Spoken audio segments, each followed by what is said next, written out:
Друзья, всем привет! Серферы, бездельники, девианты. Приветствуем на всех трех каналах, где сейчас ведется эта трансляция. Романенко Юрий Основной, Романенко Шорс и канал Алексея Арестовича. И, как вы понимаете, Арестович сегодня у нас в гостях. Он последние дни на расхват. Поэтому я думаю, что мы сейчас разъясним некоторые, так сказать, позиции, которые сейчас многих волнуют после победы Трампа, потому что в Украине настроения полярные, кто-то кричит там чуть ли все хватай, спасайся, вот, другие наоборот уверены, там, что Трамп сейчас как даст, ого, там столько оружия, что будет, что Украина там чуть ли не второе дыхание получит. Но я думаю, что все будет несколько иначе, а Алексей, я думаю, даже знает, как будет иначе. Алексей, привет. Привет. Всем здрасте. Да. И начнем мы с чего? Ну, ситуация очень быстро меняется, потому что сейчас западные СМИ, западные аналитики, политики просто извергают тонны контента со своими реакциями относительно победы Трампа. Появилась статья Хааса, Ричарда Хааса в Foreign Affairs, появилась статья Фукуямы в Financial Times с разбором выборов. Еще несколько аналитиков, там мы тоже, возможно, зацепим их. Но самое главное, что появилась реакция Путина относительно вот, победы Трампа, относительно перспектив переговоров. Я зачитаю это, потому что вот те разборы, которые давали аналитики типа Хааса, они как раз привязаны к тому, что есть возможность заключения мирных договоров с Россией. Что сказал Хаас? Ой, господи, извините, что сказал Путин? Мы готовы к мирным переговорам, но не на базе каких-то хотелок, а на базе реалий, которые складываются на основе договоренностей, которые были достигнуты в Стамбуле. Ну, поскольку Арестович хорошо знает, что происходило в Стамбуле, то сможет потом и расшифровать. Значит, Путин хочет, чтобы перемирие было не на полчаса или на полгода, а было длительным. Потому что они опасаются, что в противном случае будет конфликт дальше развиваться из-за того, что Украина там получит военную помощь. И, как он сказал, мы настроены на то, чтобы создать условия для долгосрочного урегулирования, и Украина в конце концов стала независимым суверенным государством, а не была инструментом в руках третьих стран и не использовала в своих интересах. Значит, он сказал также, что без нейтралитета Украины будет трудно представить наличие добрососедских отношений между Россией и Украиной. Ну, по понятным причинам, потому что они трактуют, что в противном случае Украина будет якобы инструментом в руках Запада, который будет работать против России. И, соответственно, он сказал, что настаивая на том, что граница Украины должна проходить там, где пожелают люди, цитата, граница Украины должна проходить в соответствии с суверенными решениями людей, которые проживают на определенных территориях, которых мы называем своими историческими территориями. Это он все сказал на заседании клуба Валдай в четверг. Вот. Алексей, выпал? Или не выпал, я не пойму. Да, похоже, выпал сейчас. Секундочку, подождите, сейчас Арестович вернется, никуда не денется. Сейчас мы его подхватим. Так. Секунду.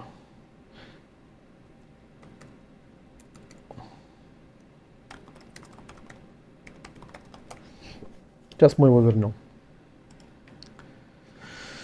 Так. Рей Купер тут пише, цікава деталь, в абсолютних числах за Трампа проголосувало менше громадян, ніж у 2020 році. Діло в тому, що за Трампа проголосувало на 2 мільйона менше, а за демократів проголосувало еще намного меньше. С 8 там было 81 миллион в 2020 году, и проголосовали сейчас, я не помню, там 60 с копейками, по-моему, или 70 с копейками, 72. Короче говоря, они потеряли просто чудовищно много. Вот, поэтому проблема как раз в том, что демократы потеряли настолько много, что их часть электората перебежала к Трампу, включая крайне левых. Вот это главная проблема, почему Трамп выиграл. Так. Привет с Подоля пишут. Да, на 13 миллионов меньше, он Штейнберг пишет, проголосовали. Поэтому Захарис 13 миллионов.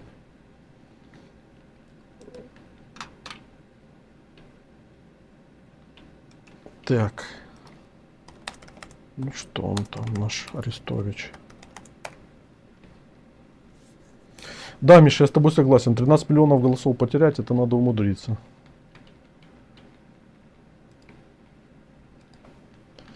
Так.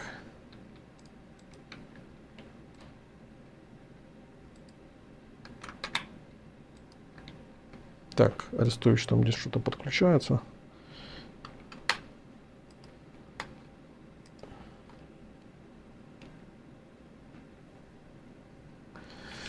Зеленский наорал с трибуны на евроделегатов со словами: Украине нужны 300 миллиардов русских активов. Ну, это было вчера достаточно забавно, когда он там в Будапеште это говорил, поскольку я не думаю, что их просто так будут давать. Так, сейчас вроде Леша включился. Ну что, там Леша есть?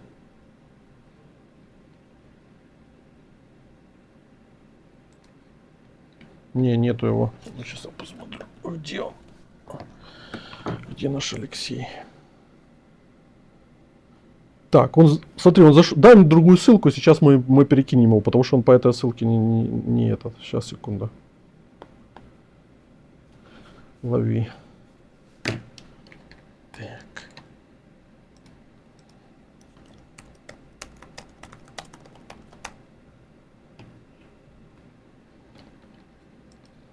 Сейчас Арестович будет.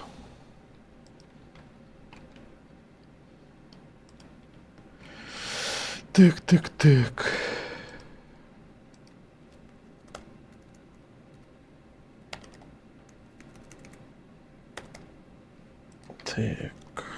Сейчас мы попробуем вот так.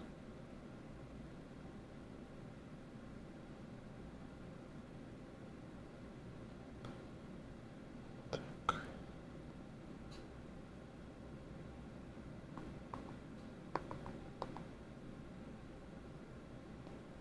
Так, попробуем такой вариант. Так. Да, не выдержал Арестович вопроса. Все он выдержал, сейчас вернется, не волнуйтесь. Так, там Дубинский просто разрывает всех и вся. В интересное время живем. Не видел, что говорит Дубинский, но сейчас всех разрывает. Там скандал с Шевченко депутатом начался. Так.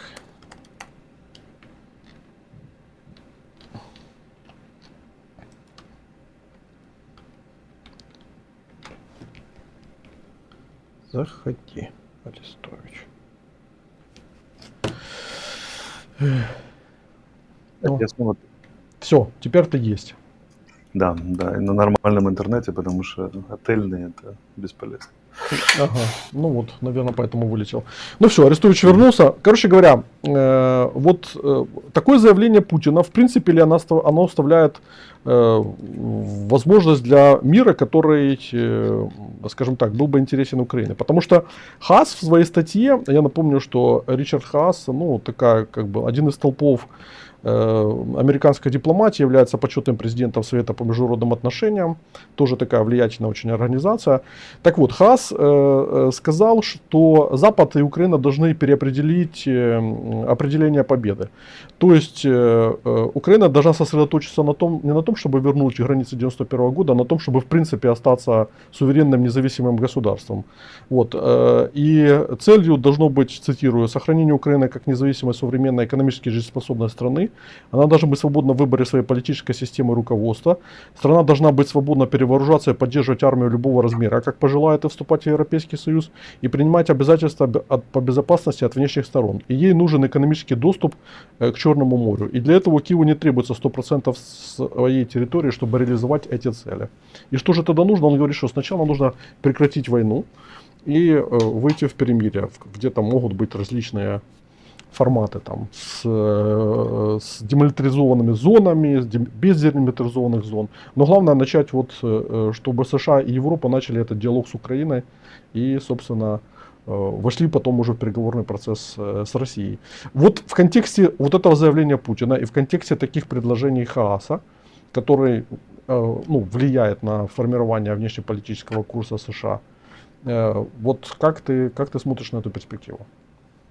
Ну, надо тут править некоторые вещи, с моей точки зрения. Первая вещь, которую надо исправить, переговоры никогда не прекращались. Они шли до войны, за год до войны, и где обсуждалась война. Шли все время американско-российские, я имею в виду, все время войны, и сейчас тоже продолжаются. Другое дело, что Байден не участвовал в этих переговорах. Не Байден, вернее, а Трамп и его команда менее всего. Они были вынуждены наблюдать за этим со стороны, а лепили горбатого демократа. Вот они его слепили. И те предварительные договоренности, которые в рамках Большой Ялты существуют, то у Трампа на них свой взгляд. У него свой взгляд на новый миропорядок, на место США, в нем на место России, Китая, Украины, на все. И поэтому один карточный домик сейчас надо разобрать, а другой пересобрать. И это займет какое-то время. И расторговка сейчас понеслась вскачь. Появление этих статей и прочее. Это вот как раз блестящий пример того принципа, что изменения копятся постепенно, а реализуются скачкообразно. Все, что говорится сейчас, было понятно годика как уже 1,5. Мы все это обсуждали. Вот. Но в силу привнесения им в нашу политику, в наш украинский дискурс, эмоциональной вот этой вот составляющей, хайпа, чисто в стиле демократов, у нас словарь испачкался. Вот он обрел очень много лишних слов. Например, капитуляция, которая сейчас всех пугает. Например, победа. Что такое победа и зачем мы вообще должны говорить о победе? Вот Хас говорит, ваша победа – это сохранение фактически независимости Украины. Так ее уже нет. В том смысле, что мы не можем проводить самостоятельную политику, в первую очередь самостоятельно от этих американцев. Более того, даже не от американцев, а только Демпартии, потому что с 91 года наш политикум уже династией вырастил сидящих на деньгах Демпартии, на грантах и на их идеологии. Поэтому одно из главных условий Хаса, Украина должна способна быть проводить самостоятельную политику, не исполняется уже очень давно. И не самостоятельно, она в первую очередь от США. Поэтому если они действительно хотят такую Украину, потому что мы хотим такую Украину, вот я лично хочу такую Украину, самостоятельную действительно, то тут надо в первую очередь перестраивать отношения с Соединенными Штатами. Не побеждать Путина, хотя это само собой, да, а перестраивать отношения с США. И это сейчас ключевая история для Украины. Например, берем несколько вопросов. Вот мы будем доступ иметь экономический к Черному морю. А как мы его сможем эксплуатировать? Мы сможем китайцам и индийцам сдать порты в аренду или частично в аренду? Или Штаты будут против?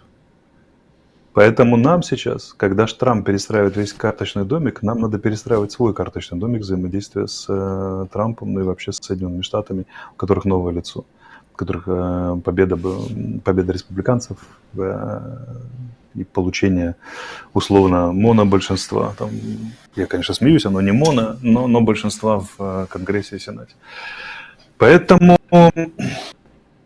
или в Конгрессе в целом.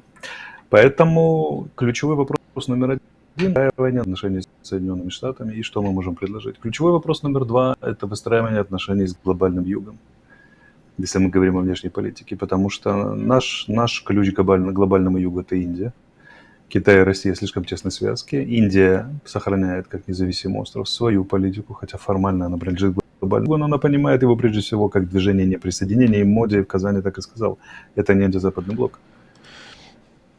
И третье, это вопрос, это только потом выстраивание отношений с Путиным, с Россией новое. Это только третий вопрос по значимости. Ну а самый нулевой по значимости – это выстраивание отношений с самими собой, начиная с чистки словаря, заканчивая переформатированием второй. Теперь вопрос, как оно по времени будет совпадать? Мы успеем построить третью раньше, чем мы пробежимся по всем международным партнерам? Или выстраивать отношения с новым международным партнером будет все еще загибающаяся вторая? Откуда бегут дети, откуда бегут люди, и которые ничего из себя не представляют. Поэтому мы сейчас во временном ломе. И я не верю, что Вторая Республика сможет первая осознать эти задачи, второе их выполнить. Это все придется делать третье. То есть у нас, если сейчас будут какие-то договоренности достигнуты, третьей лидерам придется передоговариваться заново со всеми. Поэтому мы в жутко турбулентном периоде, и это хорошо, потому что это стабильность, которая как на кладбище у нас, вот, стагнация, она уже достала меня просто чисто откровенно. Я очень рад, что события пришли вскачь. Леш, смотри, но очевидно, что Третья Республика не появится с кондачка. Для этого должны быть, во-первых, пройти выборы. Во-вторых, должен начаться какой-то переходной период, который будет сопровождаться стабилизацией в экономике, стабилизацией в управлении, возвращение некой эффективности в управлении, по ходу подготовки к изменению Конституции, потому что переформатирование государственности это изменение Конституции, потому что это по поводу новых правил игры, которые должны все принять. И, ну, и очевидно, референдум, где это все закрепляется. Но это все проблематично делать в условиях, если продовжується війна. І от один із наших зрителів говорить: головне питання, з чого Арестович, взявши російські мінімальні вимоги, це не ультиматум Путіна.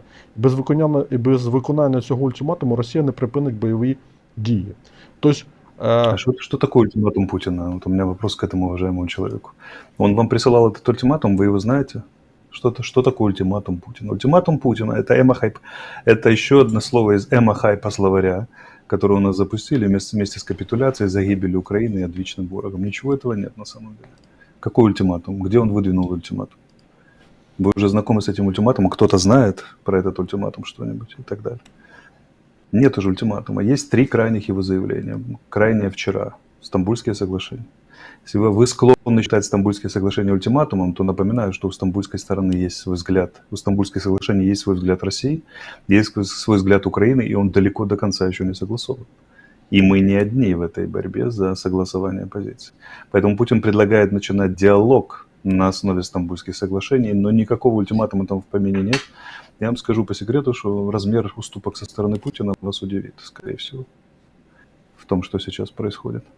Поэтому давайте, я не хочу рассуждать в словаре ультиматум, не знаю, что и прочих там этих самых капитуляций и так далее. Это ложный ход, его вам навязывают. ну, просто смотри, вчера он сказал, по сути, про 4 региона вот этих, да, где Запорожская и Херсонская области звучат, ну, как бы, как регионы, которые полностью в своих административных границах должны быть под контролем России. Там, да? Он сказал, это наше стартовое условие, но на самом деле все определит кто? Решение референдум. Исторических, да, считайте референдум. А что до референдума, то сами россияне, я вам скажу по секрету, пока нас никто не слышит, сами россияне исходят из того, что Херсонская администрация Путина, Херсонская и Запорожская проголосуют на референдуме в пользу Украины. И они морально готовы отдавать. Просто никто сразу не будет минимальные требования предъявлять. Предъявляют на переговоры всегда максимально. Вы падаете от этого в обморок, наши уважаемые, это только потому, что вы не такие переговоры. Всегда заявляется максимум, потом идет расторговка вниз, пока не останавливается на приемлемых вариантах. И Кремль в этом смысле очень гибкий, очень гибкий. Угу. Смотри, мне кажется, что одна из проблем сегодня вот Украины, ну прежде всего нашей власти, в том, что они просто зашли в угол настолько, что с одной стороны понимают, что нужно выходить из него и необходимо принимать решения, которым их подталкивают обстоятельства, ну и наши партнеры там со всех сторон. Вот. А с другой стороны есть страх вот ответственности, и поэтому они затягивают принятие этих решений, ну то есть вхождение в переговорный процесс, в ходе которого понятно, что мы вынуждены будем идти на уступки, потому что когда Зеленский вчера выступал в Будапеште и говорил по поводу там справедливого мира, то ну, это выглядело как бы несколько странным на фоне вот всего того, что сейчас происходит вокруг нас. И вот в твоем понимании, а может ли быть выходом, условно говоря, объявление референдума, где вот 2 вопроса можно было бы вынести там, да? Вопрос о том, что готова ли Украина вступить в НАТО, но это при гарантии, что страны Запада будут готовы принять Украину в НАТО. В том случае, если мы теряем вот эти, мы признаем, что мы теряем эти области, как бы там, да, на которых настаивает Путин. То есть каждый украинец на референдуме голосует и принимает, исходя из вот вводных, принимает сложное решение, потому что тут уже как бы не переложишь ни на президента, там, ни на кого-либо еще. Тут каждый должен прийти и проголосовать. А второй вариант, это вот вариант со стамбульскими там соглашениями, с нейтральным статусом и, собственно говоря, вот всеми теми положениями, которые там обсуждались по поводу нейтралитета Украины. Юра, так это тоже ложная дилемма. Нас не ждут в НАТО и не примут в НАТО. Это мое глубокое доказательное убеждение, и никто не переубедит. Чем его выносить на референдум? Мы уже без референдума вписали в Конституцию, в нарушение этой Конституции, стремление в ЕС и НАТО. Что нам даст этот референдум технически? Ну, Ну смотри, хорошо, весь украинский народ, смотри, да, готов в НАТО, а НАТО готово? так смотри, это же на этот референдум ты не можешь пойти в том случае, если ты не провел переговоры со странами НАТО и говоришь, вот смотрите, если вы хотите завершения войны, то вот мы пойдем на сознательную уступку территории, как, допустим, там Малайзия выкинула Сингапур в свое время, и ну, они сознательно его выбросили, пожертвовали территорией в надежде, что Сингапур перестанет быть проблемой. Он перестал быть проблемой, но и по ходу превратился в мощное государство. Так вот, то есть Западу сказать, что, ребята, вот смотрите, если мы идем на жертву такую, как бы там, да, для того, чтобы быть членом НАТО, вы нам даете при таком варианте, вы даете членство или нет? Конечно же, если они скажут, да не, ребята, нам страшно, то вообще нет никакого смысла идти по этому пути. То есть... Так они уже сказали, Юра. Они уже сказали много раз, а если мы предъявим им референдум, они опять это скажут в очередной раз, только пальцы покрутят. Но официально будет звучать примерно то же самое, что всегда говорили демократы. Говорить, конечно, двери НАТО открыты. Конечно, каждая нация определяет свою судьбу сама. И однажды Украина обязательно вступит, но только через 2 дня будут другие заявления, что да, вступит, но не сейчас. Они всю дорогу так идут, и не будет никакого приема в НАТО. Наша судьба совершенно иначе в западных планах рассматривается. Никто всерьез, ни при каких обстоятельствах, ни в каком моделировании не рассматривает, которое регулярно проводится, не просматривает Украину в НАТО. Это эта тема. Внешне они, конечно, будут говорить всякие приятные вещи. Верить в это или нет, это только наша история. Нам надо исходить из того, нам, украинцам, что никто не даст нам избавления. И строить заведомо как нейтральную страну свою новую Украину только с очень плотным взаимодействием с НАТО и с Евросоюзом. Корея и Израиль имеют это взаимодействие, и американцы декларируют, что будут защищать Южную Корею с применением всех видов вооружения, включая ядерное, а за Израиль реально воюют. Британская авиация сбивает ракеты, летящие из Ирана по Израилю, наносят ответные удары. Так если НАТО за нас воюет, так ли принципиально быть союзником НАТО? Вернее, вступить в НАТО, или важно, чтобы у нас были реальные, наполненные содержанием отношения в сфере безопасности и так далее. Надо строить реальные отношения, а вступить, не вступить, это же дело десятки других форматов существует. Смотри, но там есть реальные соглашения по безопасности, которые они подписали с корейцами и с Израилем. Так вот, нам нужно не вступление в НАТО, а реальное соглашение по безопасности. А для этого надо что-то из себя начать представлять другое, как партнеры, что-то очень ценное. Например, что разобраться с титановой и литиевой отраслью. Потому что, согласно оценкам Института будущего, например, того же, если мы титан будем не продавать 700 тысяч тонн в год, а перерабатывать, то с американцами тем же, то это $1 триллион в год в перспективе. Как вы думаете, за такой куш американцы будут бороться? Немножко иначе. Титановая отрасль ключевая. Титановая отрасль – это на чем летает Америка. Все ее ракеты, все ее самолеты, все ее космические корабли. Без нее Америка все. Нет никаких американских ВВС. Раньше они брали российские теперь стал недоступны. Они очень хотят украинские, но что у нас с титановой отраслью, это отдельно большая история. Нам есть что им предложить реально, а не мифические вступления в НАТО и Евросоюз. Реально наполненное содержанием. То, за что они будут драться, за свои инвестиции, за свои ВВС, за свою превосходящую воздушную мощь, космическую экспансию и так далее. Это все очень сильно зависит от Украины, с которым давно пора бы разобраться. Вот, и предложить им разные варианты. Вот это содержательные вещи. За это они будут воевать. За это рядовой американец скажет, что $1 триллион там, или $500 миллиона, я готов делать бесполетную зону над Украиной даже с риском для себя. А вступление в НАТО, это все... Миша Штейнбург пишет, Вудвард в своей книге пишет, что стратегия американцев дать Путину сохранить лицо, так как это для него важнее, чем экономика, потери и вообще все. Рашисты реально угрожали ядерной войной, если им захотят нанести огромное военное поражение или попытаться сместить режим Путина. Ну, собственно говоря, сейчас не идет речь о том, что там режим Путина имеет такую угрозу, что у них будет огромное поражение, поэтому тут ключевой вопрос объем издержек, которые несут все стороны. И Путин же тоже умеет считать, я думаю, да? Тут ключевой вопрос, во имя чего они ведут эти издержки. Большая разговаривается о новом порядке на 10-15 лет вперед. И правила, и место игроков, и система отношений между ними. В этом смысле исчезающие малой величины конкретные начертания оккупированной территории в Украине. ну, исчезающим, а она 110-й фактор где-то там на самом деле.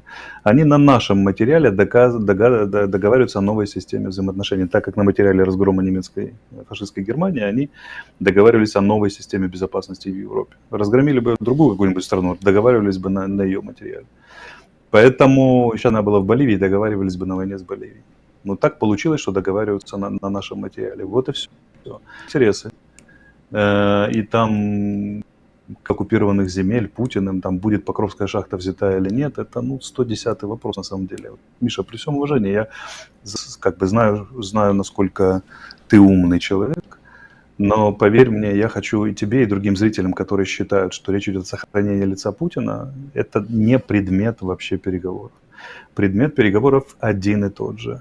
Недопущение союза Китая и России, либо максимальное его ослабление в случае совершенства, вернее, в случае заключения де юре, де факто такого союза, то есть уменьшение по объему. Второе, использование России как модератора в отношениях с Индией, на которую она имеет очень большое влияние. Такой как бы отводной мост полупроводниковый. И это главная цель США, неважно какая там администрация, и относительно Европы и Британии. Главная цель. Поэтому им нужна сильная ядерная Россия. Не проигравшая Россия им нужна. Она нужна частично ослабленная, частично поставленная в зависимость, причем регулируя зависимость, там, санкции туда-сюда, но ни в коем случае не слабая, и не потому что в противном случае некому будет разговаривать с Индией, и некому будет сдерживать Китай. И Великий Туран, и как хотите, все там разложено уже, и речь идет об этом. Не лицо Путину сохраняет, а сохраняет реально сильную Россию. Сильную, но с механизмами контроля со стороны Запада и возможностью договариваться. Торгуют нашу судьбу. И мы по-хорошему должны сказать большое спасибо, что ее торгуют только не в сторону Путина полностью. Потому что какая-нибудь администрация поциничнее могла бы сдать с потрохами Украину за выполнение России двух таких ролей. Но они еще держат, они еще говорят, нет, ни в коем случае, нам нужна Украина, как суверенная, самостоятельная, дальше цитируем Хасса. Могли бы и побольше, могли бы сказать, левобережье забирает Путин все. Если это цена за регуляцию отношений с Китаем и Индией, может забирать левобережье. Они на это не идут. Мы их вот склонны ругать, а они, видите, за нас в этом смысле гораздо больше. Тоже есть абсолютно реал-политических соображений, но тем не менее. Поэтому какое там лицо? Это вообще не предмет рассуждений, не предмет контроля, не предмет строительства. Все иначе. А как, я уже, простите, сказал. Угу. Смотри, вот еще один вопрос, в принципе, логичный от нашего зрителя. Денис В. говорит.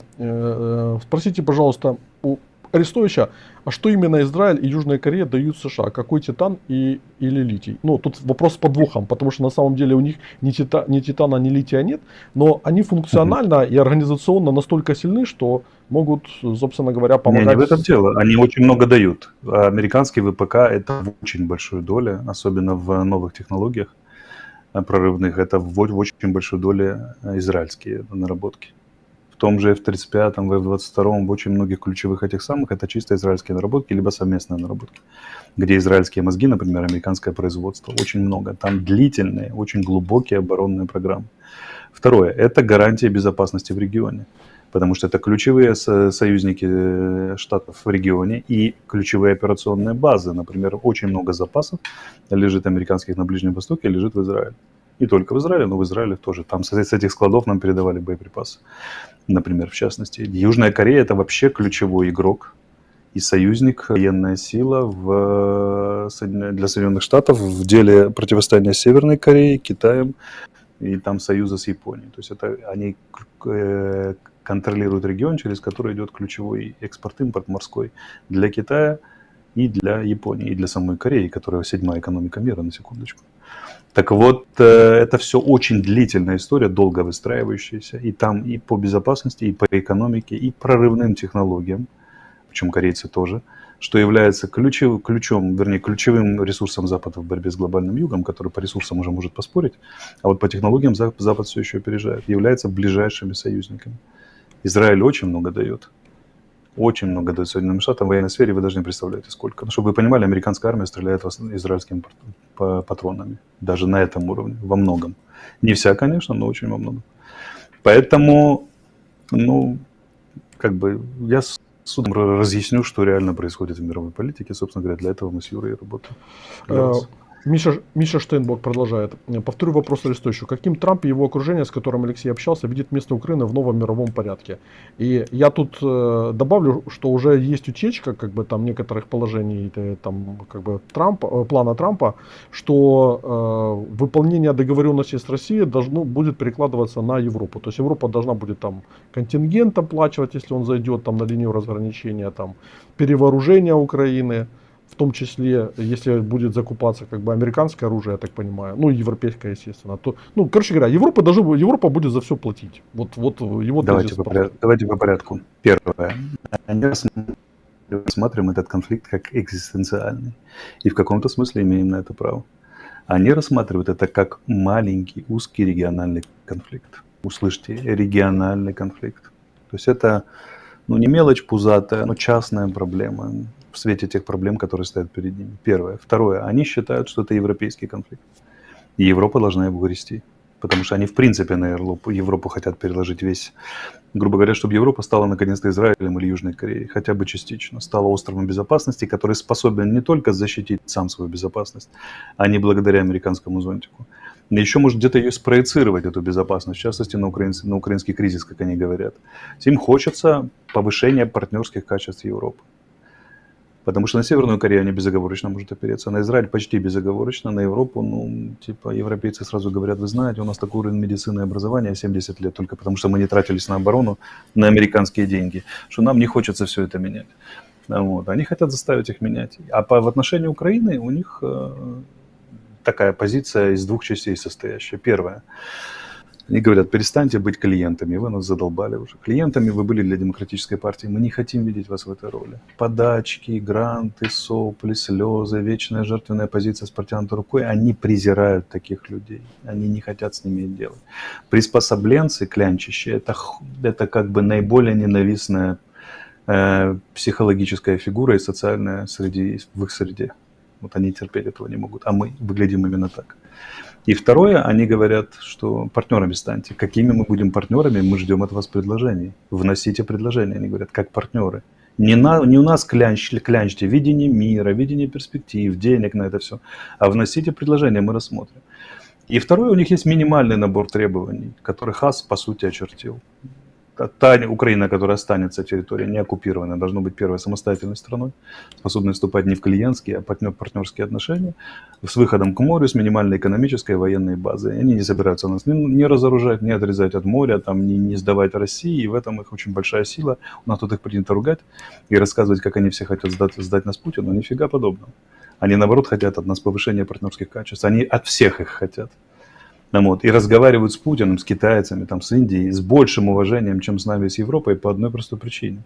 Потому что те проявляют самостоятельность, а мы не проявляем. И Европа вечно дохлая, клянчит, там рассказывает, что это так плохо, все защитите и так далее, а мы ничего не будем делать. До сих пор 4 основных государства Европы не может перейти на трату 2% на оборону, хотя это и является условием нахождения в НАТО. Италия, Бельгия, Испания, кто что еще, не помню. Кто-то четвертый. Так вот. Повышение партнерских качеств. И это ключевой вопрос для нас. Повышение партнерских качеств для самих себя, для переговоров с Индией, с Китаем, с Путиным, с арабскими этими, с американцами, с Европой, с Польшей, с соседями, с кем угодно. Повышение партнерских качеств. Вот то, что от нас нужно. Какую систему сдержек необходимо создать при заключении перемирия, чтобы избежать повторной войны? Нас не кинут, как с Будапештским меморандумом. Ну, Хаас тоже как бы об этом говорил, что должно быть что-то серьезное в основе, более серьезное. На каком основании они, европейцы и американцы, должны за нас вступаться? Вот у меня так всем, кто хочет каких-то гарантий. С какой стати? Ну, просто что смотри. Мы такого представляем, да? Смотри, но во время Стамбульских же соглашений, когда вот их разрабатывали, там же должны были гарантировать нейтралитет Украины. Там государства, члены Совета Безопасности ООН постоянные должны были. ООН рассматривался как основной инструмент, и все государства, члены постоянного Совета Безопасности, должны выступать гарантами, в том числе и Россия. Многие возмущаются, почему Россия, она же агрессор, потому что она постоянный член Совета Безопасности. Вопрос, будет ли это в новых Стамбульских соглашениях, я не знаю. Рассматривается ли он еще Трампом, будет рассматриваться как действенный инструмент, у меня тоже очень большие сомнения. Но, скорее всего, да, потому что ничего лучшего не придумали. Тогда у нас будет 5 гарантов. Вопрос, как фактически эти гарантии будут реализованы? Вот фактически как? Я предлагал еще на тех стамбульских. Каждая страна делает депозит вооружения на нашей этой самой, в котором осуществляются технические проверки, но, грубо говоря, висят красные печати.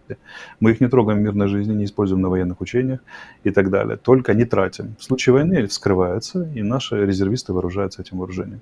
Включая, я предлагал России это сделать, как ход. Даете нам оружие на 2 армейских корпуса или на армейский корпус. Ваше оружие, тем более советское, совпадает все. У нас есть подготовленные специалисты, мы его не трогаем до вашего нападения или чьего-либо нападения. Вот это будут реальные гарантии. Теперь вопрос, у нас будут разговоры о гарантиях или у нас будут реальные гарантии? Наилучшими гарантиями я считаю максимальные инвестиции сюда союзников Запада и особенно глобального Юга.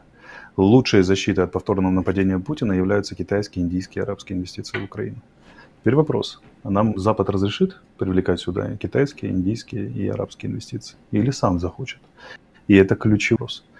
С ним надо разбираться. Вторая гарантия – это наши вооруженные силы и наш ВПК, самостоятельно нами построенные спецслужбы. За численность вооруженных сил пойдет торговля. Очень сильно. Она была ключевым предметом, ключевым неурегулированным вопросом в Стамбуле, единственным вопросом численности вооруженных сил. И это все нам предстоит большая, серьезная дипломатия. У нас, слава богу, хватает союзников, но вот это все реальное, наполненное содержание вопроса, за которые придется бороться и разговаривать. Украинское коллективное бессознательное сознательное чрезвычайно символично. За постановкой вопроса о реальном членстве, вернее, о членстве в ЕС и НАТО мы не видим реальных интересов. Гарантии, какие гарантии? Я бы предпочел реально сильную армию спецслужбы и здесь инвестиции без всяких гарантий, потому что они содержательные, де-факто являются гарантиями и драйвером экономики, драйвером социальной жизни в Украине, драйвером возвращения украинцев. И пусть никакого формального договора не будет подписано, тем более, что новая Ялта не будет формальным договором, она будет набором частных, теневых, частичных договоров заключенных. Не готовы никто, ни глобальный юг, ни запад садиться и подписывать реальную новую Ялту. Поэтому это все равно будет винегрет полудоговоренности и так далее. Главное, чтобы они были реальным содержанием наполнены. Меня интересует здесь реальное содержание. А гарантии? Ну, вот у нас были гарантии в Будапештском меморандуме. Что еще? Но они не были гарантиями. Они же на самом деле не были. Это же не был полноценный договор. Это... Потому что мы не думали о реальном содержании. Да. Мы думали о символическом. Как обычно, бумажка в 4 пункта, простите, это вообще ни о чем. Одностраничная, по сути. Ну вот. И кто нам доктор, что мы это сделали? Сейчас все, что мы делаем, вся главная болезнь Украины – это попытка проводить политику, на которую нет ресурсов, за которым нет реального содержания. Но вот Третья Республика, или как бы мы ни назвали новую Украину, она сразу должна строить политику, основанную на реальных ресурсах, а для этого их надо аудит провести этих ресурсов, развивать эти ресурсы и что привлекать эти ресурсы. Вот наши главные 3 задачи. И верно ими распоряжаться. А уж будут эти ресурсы прикрыты бумажкой или не будут, это 110-е дело. Я бы попросил наших зрителей меньше думать о подписанных договоренностях и больше думать о реальном содержании. Арабские инвестиции в сельское хозяйство на левобережье или аренда китайских портов даст для безопасности Черного моря и востока Украины гораздо от Путина, даст гораздо больше, чем договоренности подписанные любые, поверьте. Леш, ну мне кажется, это заблуждение, потому что все-таки инвесторы будут смотреть, а что, собственно говоря, обеспечивает безопасность страны. И Нет, если... я просто сменяю акценты. Понятно, что договоренности надо подписывать, они должны быть, но они должны быть наполнены реальным содержанием, и наше внимание украинское должно быть наполнено на реальное содержание, а только потом на то, чтобы были поставлены подписи. Они будут поставлены. Но, во-первых, этого не будет быстро, потому что Путин будет подписывать только с новым президентом Украины хоть какие-то договоренности. С нынешним не будет, они многократно это декларировали, разве что остановку огня. То есть это занимает здоровенный кусок времени и недвусмысленно связано с нашими внутренними задачами, поэтому нам надо их ставить и излагать в нашем общении с людьми, излагать сразу как комплексную проблему, единую.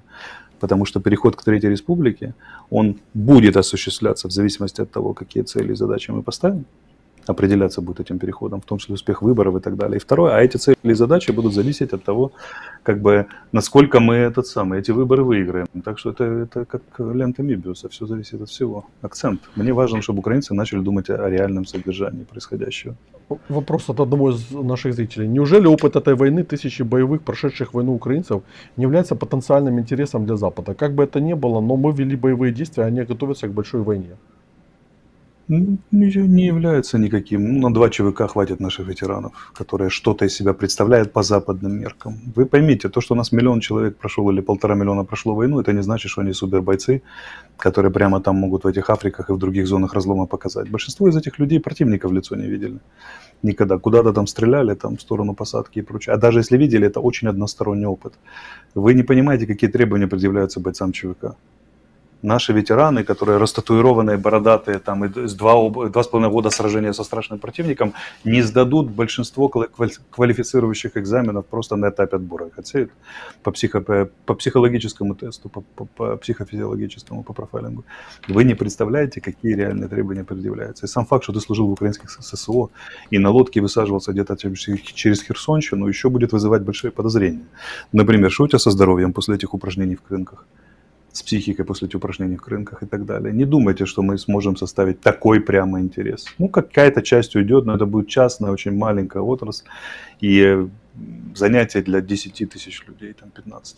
А все остальные будут здесь, с нами. И их всех надо будет лечить, приводить в себя, искать рабочие места и рассчитывать на них не как на бойцов, а как на граждан, у которых есть множество социальных, психологических, физических проблем, и защищать которых мы обязаны, потому что они защищали нас. И это длинная история. Зарабатывать на них не удастся, на них придется тратить в основном, на ветеранов, понимаете, на наших. Поэтому избавьтесь от этих иллюзий. Не нужны Западу, у них своих ЧВКшников избыток. Им девать их некуда. Девать их некуда. Такое количество профессиональных отставных американских и прочих западных военных, высококвалифицированных, знающих язык, подходящих по стандарты операционные, которых не надо ничему этому обучать. Прочее, что как бы просто бери. Вы не представляете, что в этой сфере творится. Я с этой сферой слегка знаком. Но вот у меня приятель руководит крупной специфической компанией, скажем так. Очень хороший товарищ.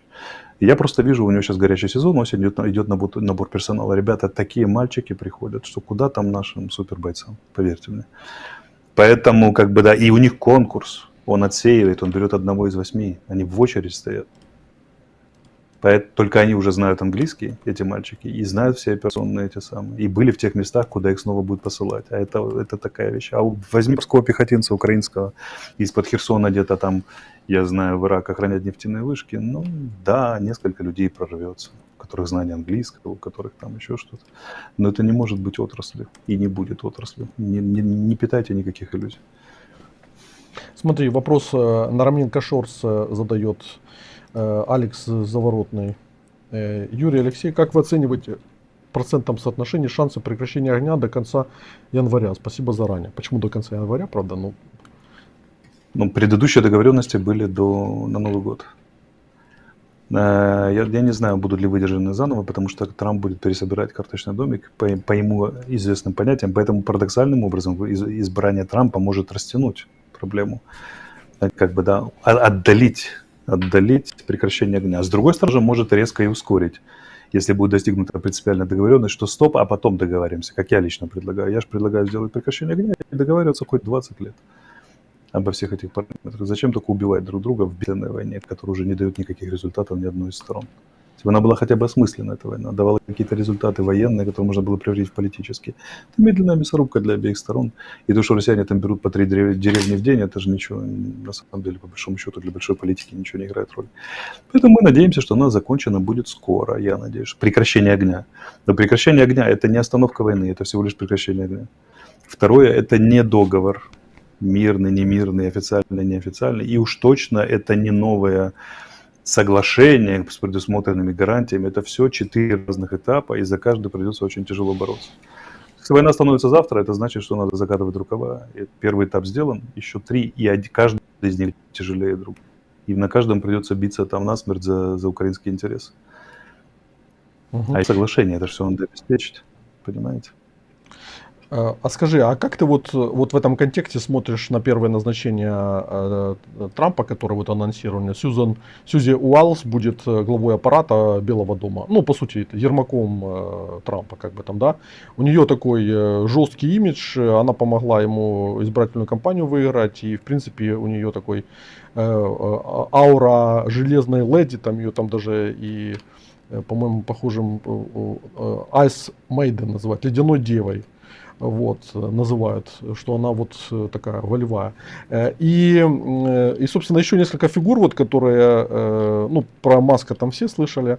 Ну, Майк Помпео, возможно, возглавит Пентагон.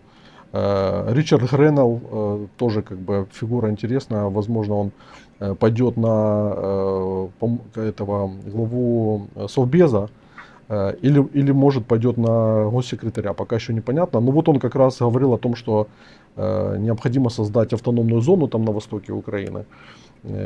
Ну, короче говоря, у Трампа... Демилитаризировано, да. Да, да.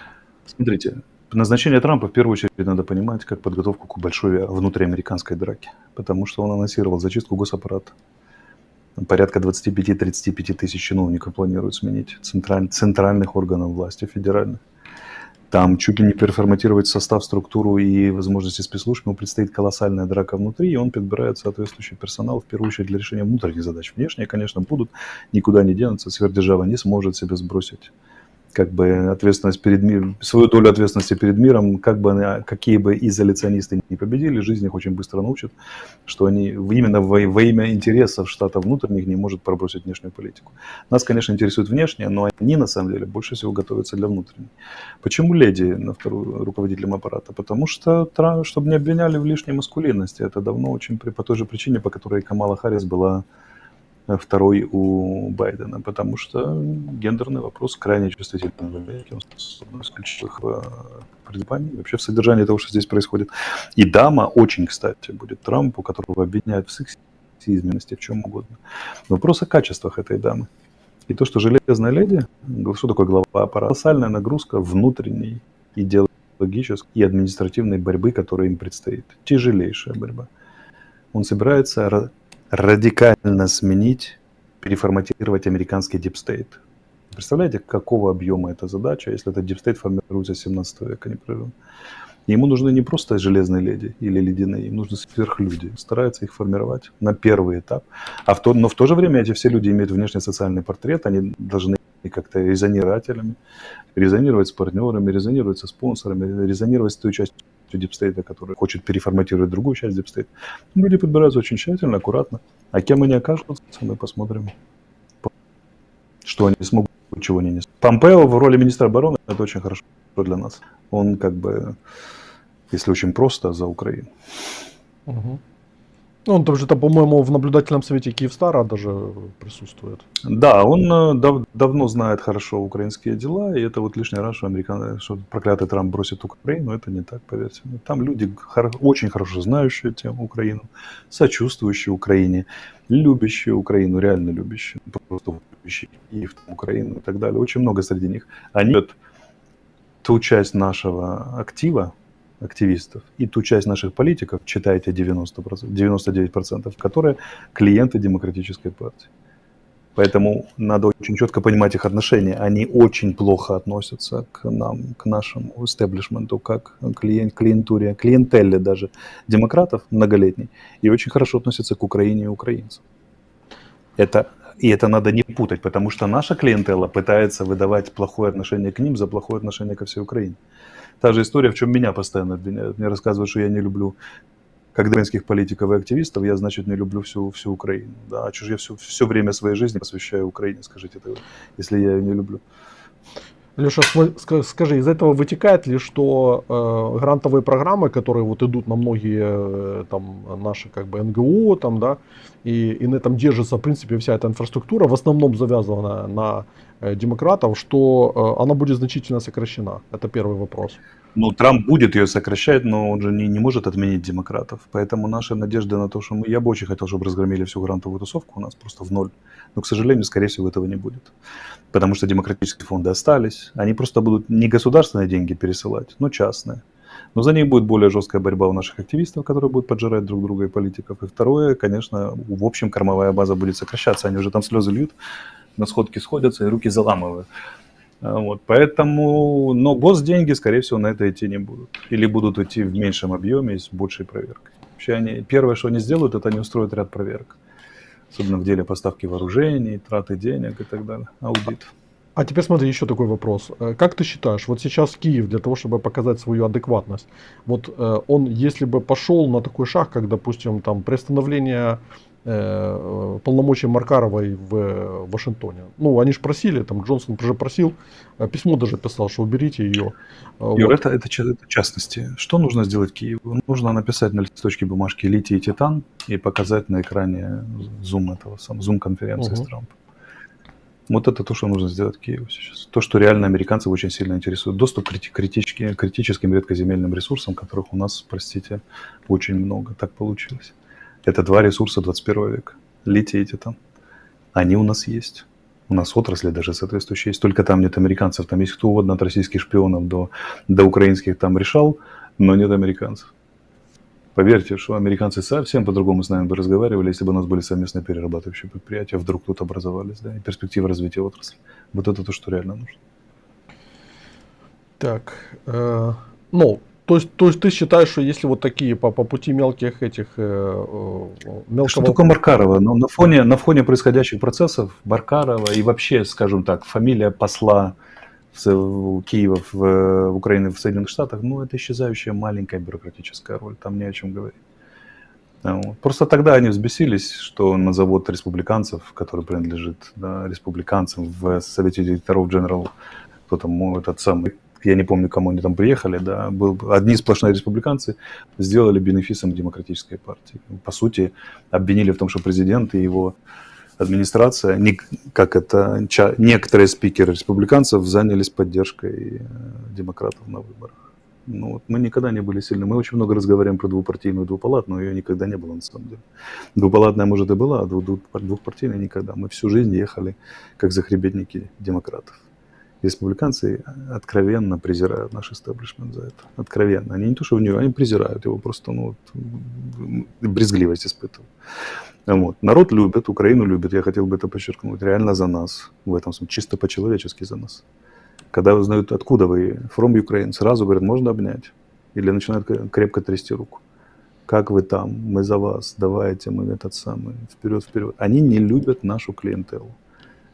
И политику сформированную как клиентелу. И это надо исправлять. Не ради них, а ради нас самих. Это надо было бы исправлять, даже если бы никакие республиканцы не победили бы. Даже если победили демократы, с демократами надо было бы перестраивать отношения с клиентских на партнерские. Угу. Тут спрашивают вот по поводу ситуации в Германии, где там коалиция развалилась и могут быть выборы досрочные. Тебе не кажется, что вот такая нестабильность, которая будет в Европе, она ну, будет очень создавать серьезные проблемы для Украины? Ну, потому что Германия, если она сейчас войдет в этот трек избирательный, то наверняка там АфД выскочит на более высокие Смотри, она будет позиции. создавать и проблемы, и возможности одновременно, как и приход Трампа и республиканцев. Вопрос, как мы этим воспользуемся. Если правильно воспользуемся, станет возможностями, если неправильно, станет проблемой. Это от нас зависит. Я играю всегда от нас, что мы сделаем. Поэтому федеральное правительство, оно то федеральное, чтобы все время сыпаться и идти через кризисы политические. Это нормально. Для парламентских стран выборы раз в 1,5 года и развалы коалиции – это норма политического процесса. Ну, развалились они, ничего страшного. Поэтому проблема в другом. В Германии, да и вообще в Евросоюзе полно такой же демократической клиентелы, и у них начнутся большие проблемы.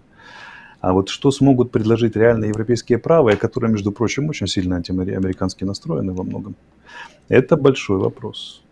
Поэтому в Европе начнутся сейчас свои грандиозные процессы. Приход Трампа это не геймчейнджер, это неправильно. А это реализация того потенциала, который без того накопился в мире, в Штатах, в Европе, у нас и так далее. В международных отношениях просто вот символизирован приходом Трампом и ускорен, как катализатор. Но причины другие, причины куда более глубинные. Противоречия, которые давались и давно и неразрешимы в системе первой Ялты. Нужна уже новая Ялта. Поэтому вопрос, кто лучше осознает свои интересы, кто лучше осознает эти противоречия, кто лучше их использует. Это всегда вопрос истории. Кто лучше осознает вызовы, кто лучше на них ответит.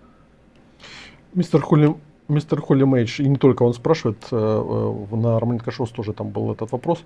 А что будет в Украине и России, если одна из сторон нарушит прекращение огня, снова выразит озабоченность и все вернется, как было на 3 года? То есть в любом случае... Об этом я и говорил. Что? Да, прости. То есть в любом случае должен быть со стороны Запада должен быть какая-то дорожная карта относительно там и санкций, и каких-то еще наказаний, чтобы Россия эту красную черту не переходила. Да, должны быть совершенно реальные механизмы, которые неукоснительно вступают в действие, а не там мы сядем. Смотрите, таким механизмом не является даже 5-я статья НАТО, чего у нас многие не понимают. 5-я статья НАТО не предусматривает, что если на Польшу упадет российская бомба, что НАТО вступает в бой.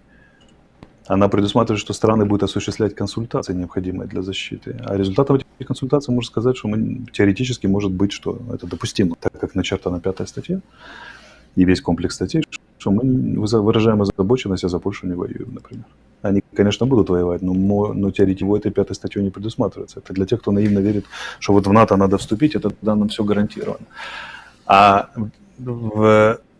И это трагедия Украины, необеспеченная политика. Вот я вам приведу пример из нашей внутренней жизни, чтобы вы поняли, какова цена международных договоров. Мы не можем это сделать внутри, а мы хотим, чтобы это было сделано снаружи. А это будет очень непросто. Простой пример. Президент является гарантом Конституции. У нас, правильно? По Конституции он является гарантом Конституции. Я не имею в виду президента Зеленского, я имею в виду вообще президента Украины. Представим себе, что президенту становится известно, что в деревне Крюково на Житомирской области нарушена Конституция Украины.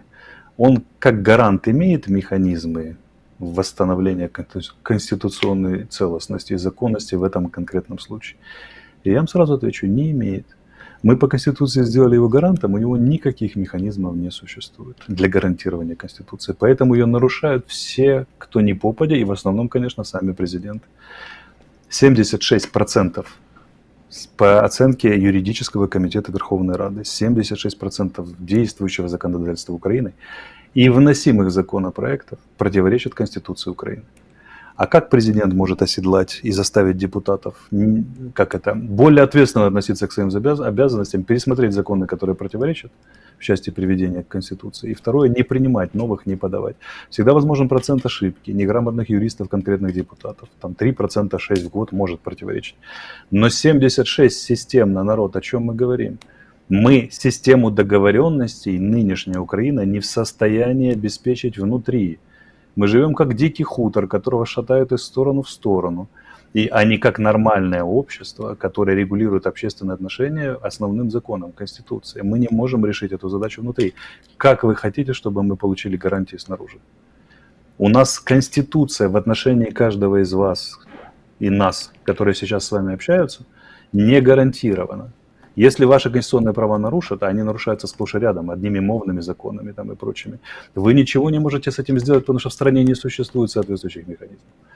Существует произвол властей. А как вы хотите, чтобы такая страна, которая внутри себя не может гарантировать исполнение Конституции, гарантировала надежное выполнение международных договоров? На каком, простите, основании они будут гарантированы нам? Поэтому нам ни хрена не гарантировано, сразу говорю.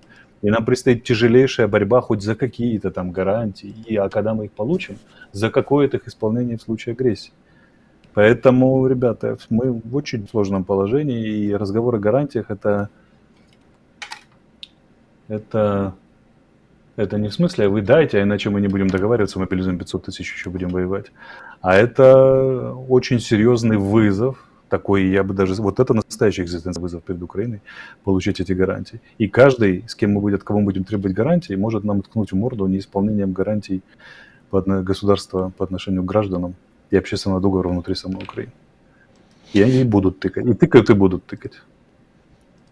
Друзья, полайкайте эфир, у нас достаточно много людей смотрит, но традиционно только треть лайкает, а это повысит в алгоритмах наше продвижение.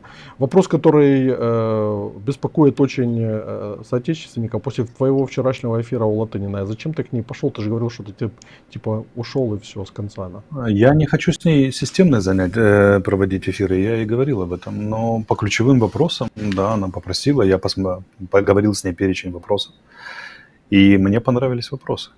Понравились вопросы и тематика. Мне было что сказать, и я использовал ее с удовольствием Юлию Леонидовну и эфир с ней как площадку, чтобы заявить некоторые принципиальные мысли. Ключевой вопрос.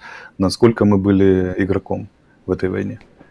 Это важнейший вопрос для осознания. Для всего, что мы сегодня обсуждаем, важнейший вопрос. Прошлое, будущее, архитектура. Я сказал, мы не были игроком, мы не были даже бутсой, мы были футбольным мячом.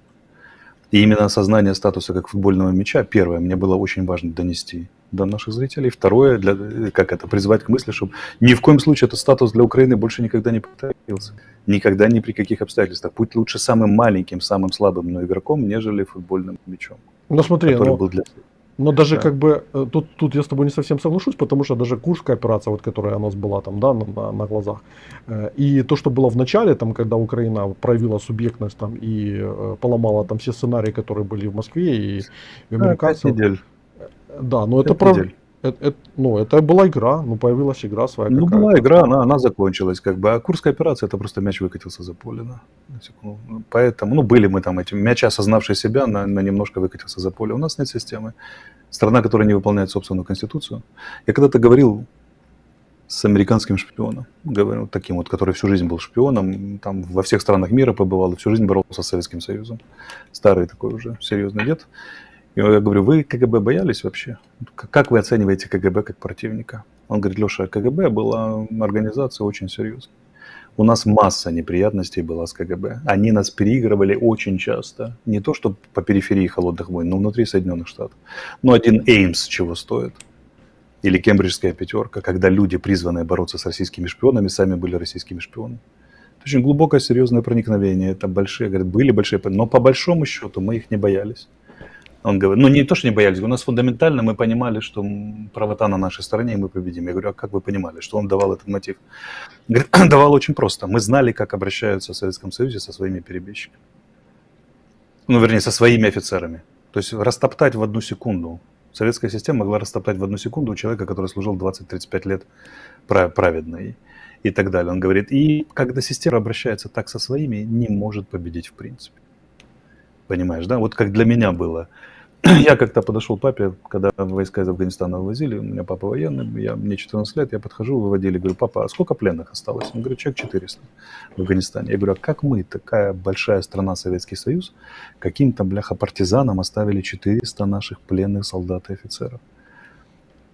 Ну, он начал говорить, так вот есть нюансы, это не так все просто, потому что для меня было все очень просто. Поднимаются ядерные бомбардировщики в сторону Пакистана и выдвигается ультиматум. Или пленные через сутки все здесь, или Советский Союз за себя не отвечает. И вот когда я понял всю гнилость Советского Союза за оставленных пленных, почему для меня ключевой вопрос возвращения всех украинских пленных и вопрос номер один, что в этом субъектность проявится. Всех абсолютно. Всех пленных, всех детей, всех гражданских и так далее, и так далее. Без этого вообще разговора не надо начинать с России. Поэтому, и это тоже вчера сказал Латыниной, так вот фишка в чем. Мы страна, которая ничего не может предъявить всерьез снаружи, потому что мы ничего серьезного из себя не представляем внутри.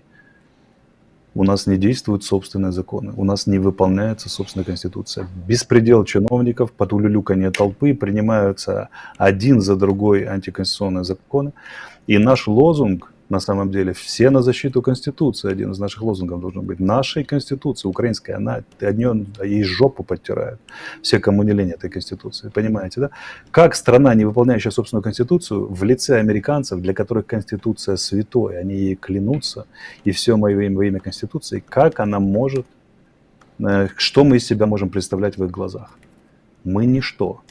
Нам нужно очень долго восстанавливать свой авторитет. У нас есть некоторая доля авторитета, связанная с героическим сопротивлением Путина. Честно всеми признается. Но в любом другом варианте они сразу говорят, а посмотрите, что у вас внутри творится. И все. Коррупция, преследование церкви, невыполнение язык, ущемление, это для них это выглядит. Они мне говорят, слушай, чувак, все, что вы там в Украине исполняете, мой дед за это воевал в Европе, чтобы этого не было. Мы думали, что 70 лет назад мы на это победили, мы сегодня это видим в Украине. В России тоже они говорят, но в Украине вы типа наши партнеры. У вас такой же шовинизм, они другое слово употребляют, какой это в частных разговорах. Эти верующие американские люди, сидя у камина с виски и сигарой, они говорят, Леша, давай, пока нас никто не слышит, да, по-честному. Мой дед воевал с тем, что у вас там происходит. Я должен вам помогать, я должен оторвать у внуков деньги, отдать вам. Вы собираетесь с этим что-то делать? Вот вам реальные разговоры с американцами. Что с церковью? Они все верующие люди.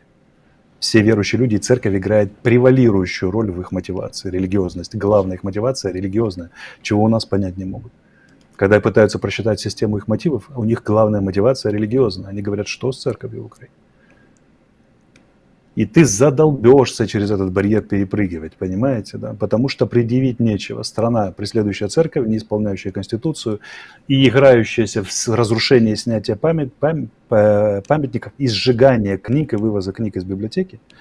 Я не выдаю свои мысли за слова. Вот честно, клянусь вам, что я не выдаю свои мысли за их слова. Я говорю вам, что они мне говорят. Буквально. Так это можно проверить очень легко. Возьмите беседы ключевых республиканских спикеров на видео, которые, твиты Маска того же и так далее. Все ключевые спикеры говорят про это. Они говорят, кому мы помогаем, во что это вообще. Это страна, которая, первое, не очень отличается от России, с которой они воюют. Второе, очень сильно нам напоминает то, с чем воевали наши деды. За что мой дед погиб в Европе, они говорят. Понимаете, да? Поэтому вы не представляете, как мы смотримся, друзья мои. Когда мы говорим, эй, дайте нам гарантии, надо не так вопрос ставить. Надо вопрос ставить, эй, как бы не прекращите помощь, мы возьмемся обязательно за ум и исправимся. Потому что они относятся к нам, к нашему политикуму и политическим практикам, и общественным, скажем так, с плохо скрываемым, с одной стороны, презрением и вообще не скрываемым беспокойством. А у нас ставится вопрос нашими зрителями, эй, так а что они там гарантии не дают нам, трусы, ядерный удар по Москве нанести, если Путин второй раз нападет? Да они вообще думают, иметь ли с нами дело при такой запущенной этой самой. Если бы не геополитические соображения, конечно, которые заставят их иметь с нами дело, давно бы уже, наверное, распрощались, потому что, они, если не как солдат на вож, то как на буржуазию точно смотрят на все, что мы исполняем.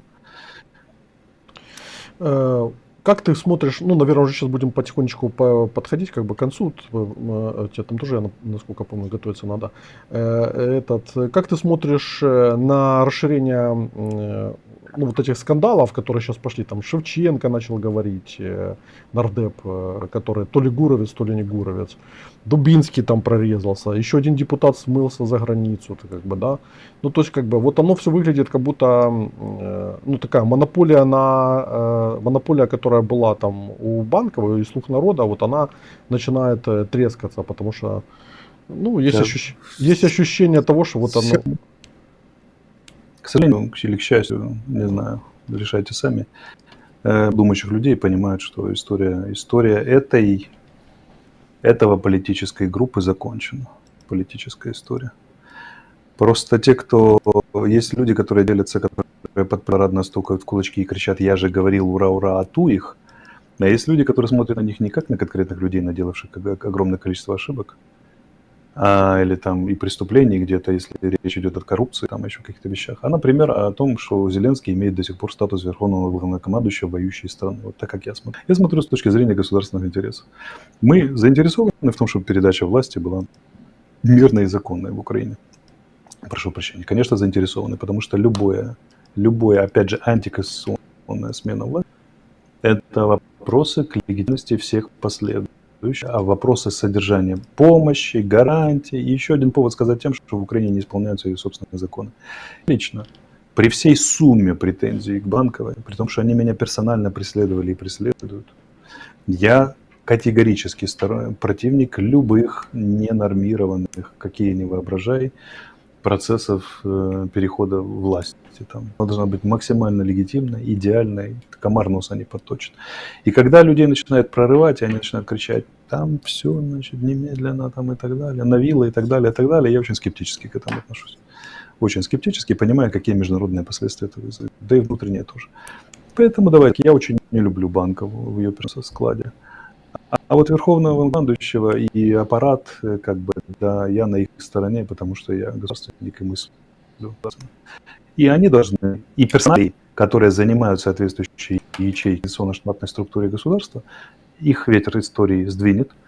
Туда должны зайти новые. Наша задача, чтобы эти люди соответствовали максимально своим должностям и вызовам, которые стоят перед Украиной.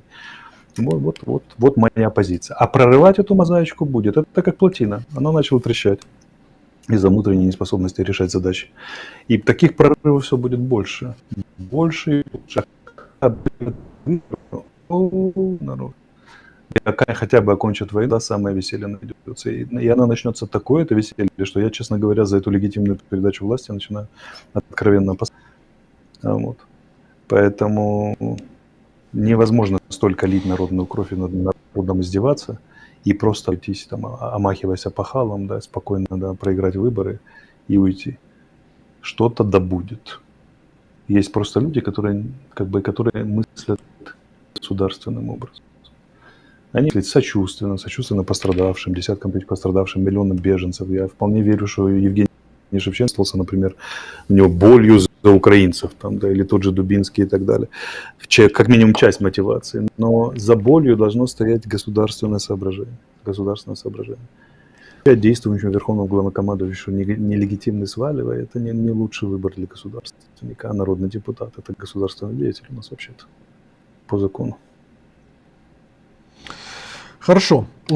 Значит, у тебя сбор есть на этом? Да, у меня постоянный сбор. Да. Сейчас мы набираем для одной хитрой лаборатории ДШВ, которая разрабатывает наземные дроны, 300 тысяч. Где-то там уже чуть-чуть осталось, просьба поучаствовать.